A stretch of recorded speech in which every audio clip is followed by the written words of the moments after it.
Hey folks, so what we're going to do today is look at the next section in your textbook. It's Volumes of Solids of Revolution, which sounds like a really cool band name, or like the French Revolution, but it's calculus, so it's even more interesting than both of those things. It's raining, so if you hear rain in the background, that's alright. I just recorded this well in advance of when you're watching it. So, make sure you've read the textbook first, that way you know what I'm talking about. If you haven't read the textbook, stop and go read the textbook. Otherwise, let's go look through an example. So our aim today is how do we find the volume of a solid of revolution by slicing it into cylindrical shells, right up here. And this is our first example. You might want to take a second, pause the video, and write it in. So what I've done here is I've drawn out a little diagram. You'll notice that I haven't made my parabola go past the x-axis. That's because the problem says that it's bounded by the function and the axis itself. So this little arch shape is what we're going to rotate around the y-axis. Now, we're going to do that where it's looping in and out. And to give a nice little visual, here's what we have. Now, what's going to end up happening is these are going to make shells. This is going to rotate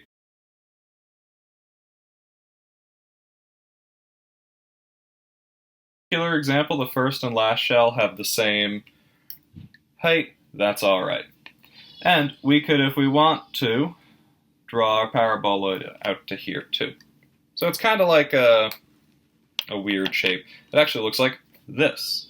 So I've gone and made these out, and let's take a look at what it looks like from this. So this gives a bit of an idea about what the solid of revolution looks like. Those three lines that I drew into our function, I've circled them around and they become shells. Now, this is paper. Obviously, paper has a thickness, although it's very thin. I've only drawn 3 shells in here. This is the blue one, which is really close to the axis.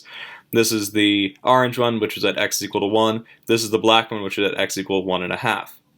Obviously, our math is going to take into account many, many, many different shells. But you can see how it's thinner, or rather lower in the middle, lower out here towards the edge, and higher for this middle shell. So hopefully this explains why we're finding the volume by doing basically length times width times height. You don't expect that when it comes to cylinders. Well, the reason is if we take each one of these shells and we undo it, it goes from being a shell to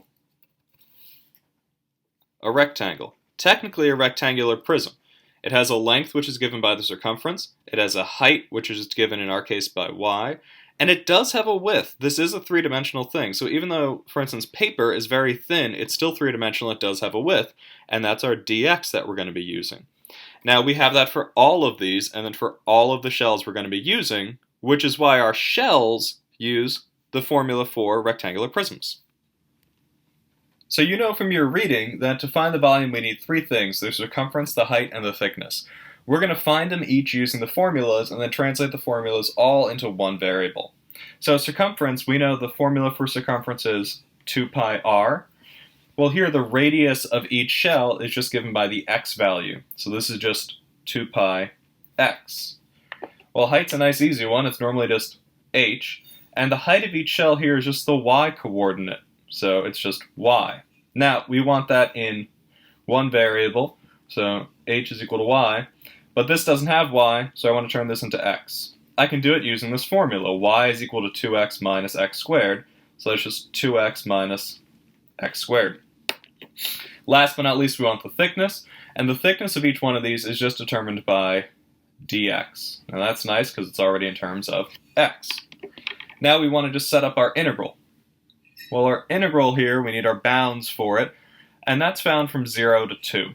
You might be thinking from negative 2 to positive 2.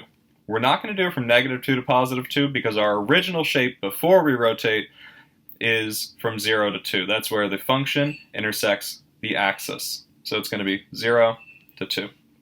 And then we can write all this stuff out where it's just 2 pi x times 2x minus x squared dx. Now that looks like a pain to integrate, and it is, so we're just going to combine it together. Let me just move the camera down a bit. There we go. The 2 pi is a constant, so that can just go outside.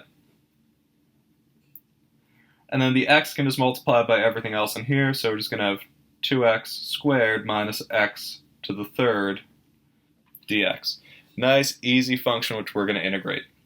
Remember, with integration, the exponents are going to go up, so this is going to become 2x to the third over 3 minus x to the fourth over 4 from 0 to 2. I'm leaving out my plus c here because we know that the plus c would just be erased. Now, if I evaluate this, I'm going to have 2 pi times 2 times 2 to the third power over 3 minus 2 to the fourth over 4. Well, 2 to the third is going to be 8 times 2 is going to be 16, so I got 16 over 3 minus, that's going to be 16, and 16 over 4, so 16 over 4. You might be thinking at this point, egads, fractions! You guys got fractions at this point. This is just going to come down to be 2 pi times 4 thirds, which is just equal to 8 pi over 3. That's our exact volume of this volume of revolution that we made. Cool. So I hope that helped. What you're going to do now are the Q questions, numbers 1, 3, and then 7. You're going to post the answers to 1, 3, and 7 in the Google Doc. I don't need you to post the Q questions, in fact, just 1, 3, and 7. Remember, you're checking your work with those in the back of the textbook first, so that way you know you're right. And I will be checking for accuracy.